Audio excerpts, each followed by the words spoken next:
And now chapter 17, Punishment and Reward of Kali.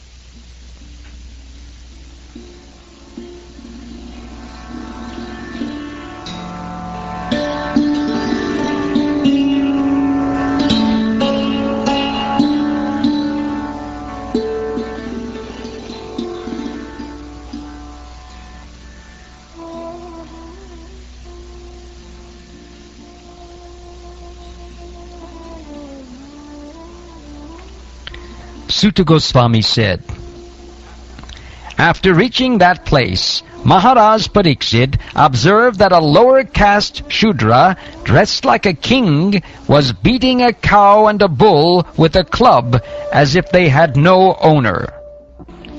The bull was as white as a white lotus flower. He was terrified of the Shudra who was beating him, and he was so afraid that he was standing on one leg, trembling and urinating. Although the cow is beneficial because one can draw religious principles from her, she was now rendered poor and calfless. Her legs were being beaten by a Shudra. There were tears in her eyes, and she was distressed and weak. She was hankering after some grass in the field. Maharaj Pariksit, well equipped with arrows and bow, and seated on a gold-embossed chariot, spoke to him, the Shudra, with a deep voice resounding like thunder. He said, "Oh, who are you? You appear to be strong, yet you dare kill within my protection those who are helpless? By your dress, you pose yourself to be a godly man, a king. But by your deeds you are opposing the principles of the twice-born Kshatriyas. You rogue! Do you dare beat an innocent cow because Lord Krishna and Arjun, the carrier of the Gandiva bow, are out of sight? Since you are beating the innocent in a secluded place, you are considered a culprit and therefore deserve to be killed." Then he, Maharaj Pariksit, asked the bull, "Oh, who are you? Are you a bull as white as a white lotus? Or are you a demigod? You have lost 3 of your legs and are moving on only 1. Are you some demigod causing us grief in the form of a bull?" Now, for the first time in a kingdom well protected by the arms of the kings of the Kuru dynasty, I see you grieving with tears in your eyes. Up till now, no one on earth has ever shed tears because of royal negligence. O son of Sarabi, you need lament no longer now. There is no need to fear this low-class Shudra. And O mother cow, as long as I am living as the ruler and subduer of all envious men, there is no cause for you to cry. Everything will be good for you. O chaste one, the king's good name, duration of life, and good rebirth vanish when all kinds of living beings are terrified by miscreants in his kingdom. It is certainly the prime duty of the king to subdue first the sufferings of those who suffer. Therefore I must kill this most wretched man, because he is violent against other living beings.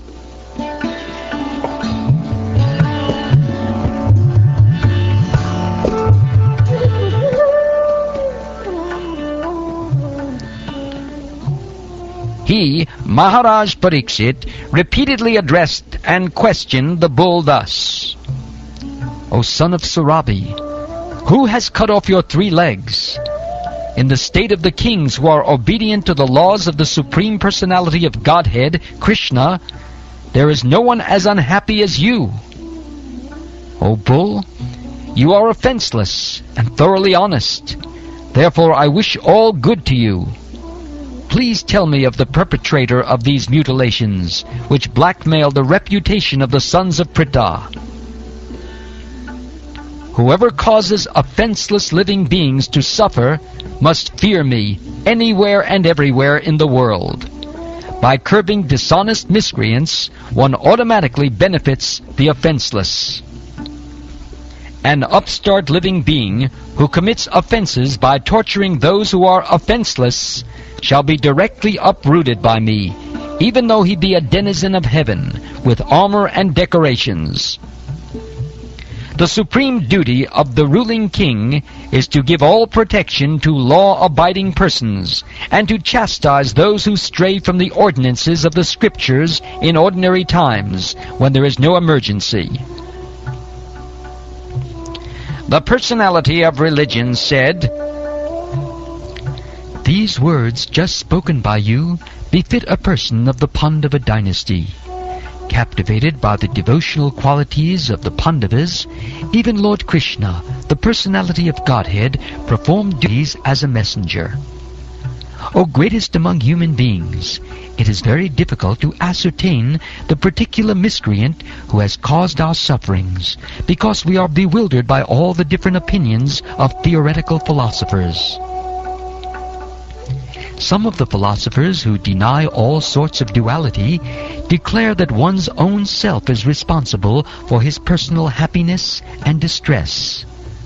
Others say that superhuman powers are responsible, while yet others say that activity is responsible, and the gross materialists maintain that nature is the ultimate cause. There are also some thinkers who believe that no one can ascertain the cause of distress by argumentation, nor know it by imagination, nor express it by words. O sage amongst kings, judge for yourself by thinking over all this with your own intelligence."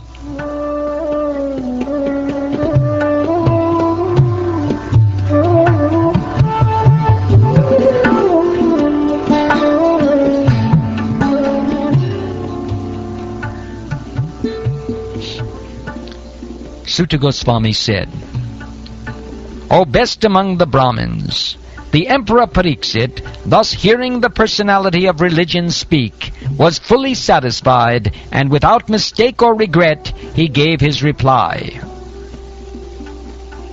The king said, 'O you who are in the form of a bull, you know the truth of religion, and you are speaking according to the principle that the destination intended for the perpetrator of irreligious acts is also intended for one who identifies the perpetrator.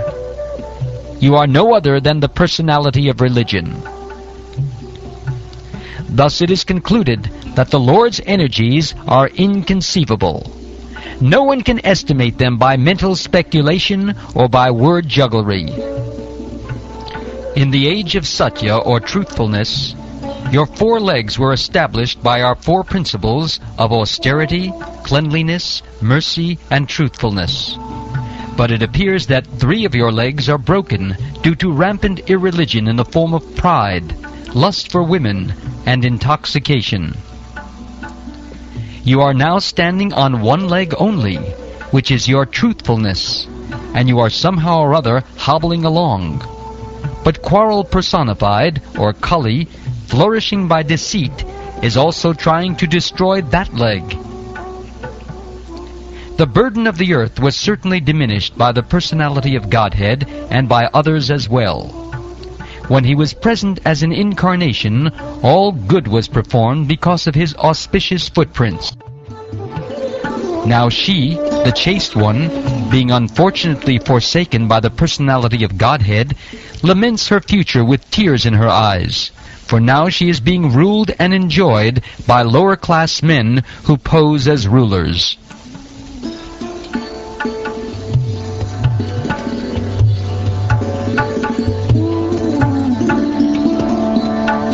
Suta Goswami said, Maharaj Pariksit, who could fight 1,000 enemies single-handedly, thus pacified the personality of religion and the earth. Then he took up his sharp sword to kill the personality of Kali, who is the cause of all irreligion.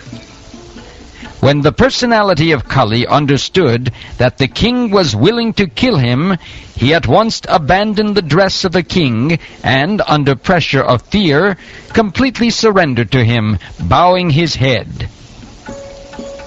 Maharaj Pariksit, who was qualified to accept surrender and worthy of being sung in history, did not kill the poor surrendered and fallen Kali, but smiled compassionately, for he was kind to the poor. The king thus said, "We have inherited the fame of Arjun. Therefore, since you have surrendered yourself with folded hands, you need not fear for your life. But you cannot remain in my kingdom, for you are the friend of irreligion." If the personality of Kali, irreligion, is allowed to act as a man-god or an executive head, certainly irreligious principles like greed, falsehood, robbery, incivility, treachery, misfortune, cheating, quarrel, and vanity will abound. Therefore, O friend of irreligion, you do not deserve to remain in a place where experts perform sacrifices according to truth and religious principles for the satisfaction of the Supreme Personality of Godhead. In all sacrificial ceremonies, although sometimes a demigod is worshipped, the Supreme Lord Personality of Godhead is worshipped because he is the super-soul of everyone, and exists both inside and outside like the air. Thus it is he only who awards all welfare to the worshipper.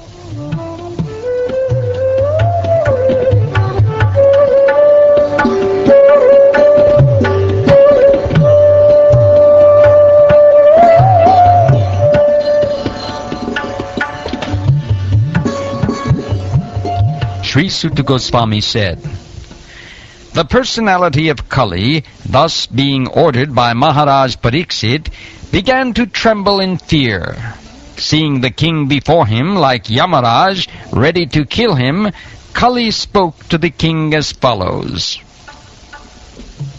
O your majesty, though I may live anywhere and everywhere under your order, I shall but see you with bow and arrows wherever I look.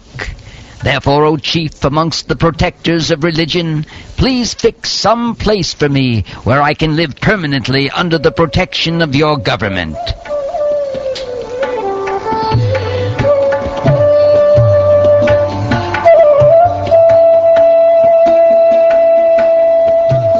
Suta Goswami said, Maharaj Pariksit, thus being petitioned by the personality of Kali, gave him permission to reside in places where gambling, drinking, prostitution, and animal slaughter were performed.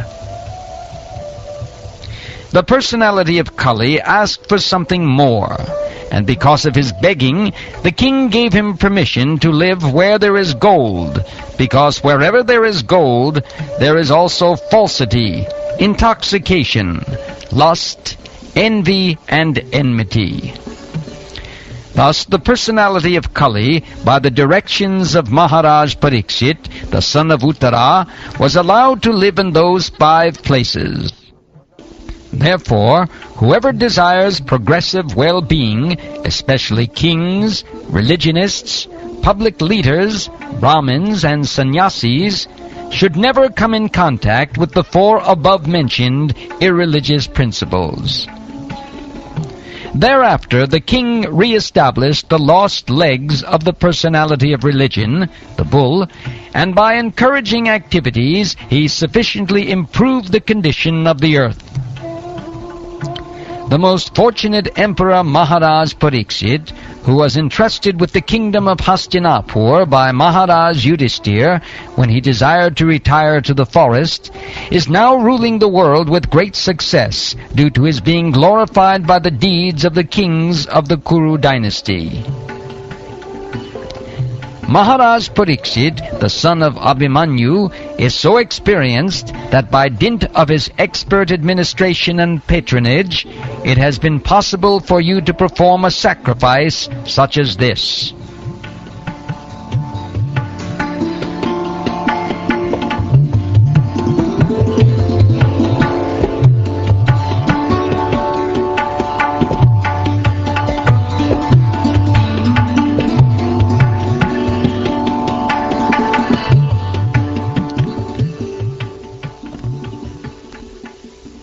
Thus ends the 17th chapter of the first canto of the Srimad Bhagavatam, entitled Punishment and Reward of Kali.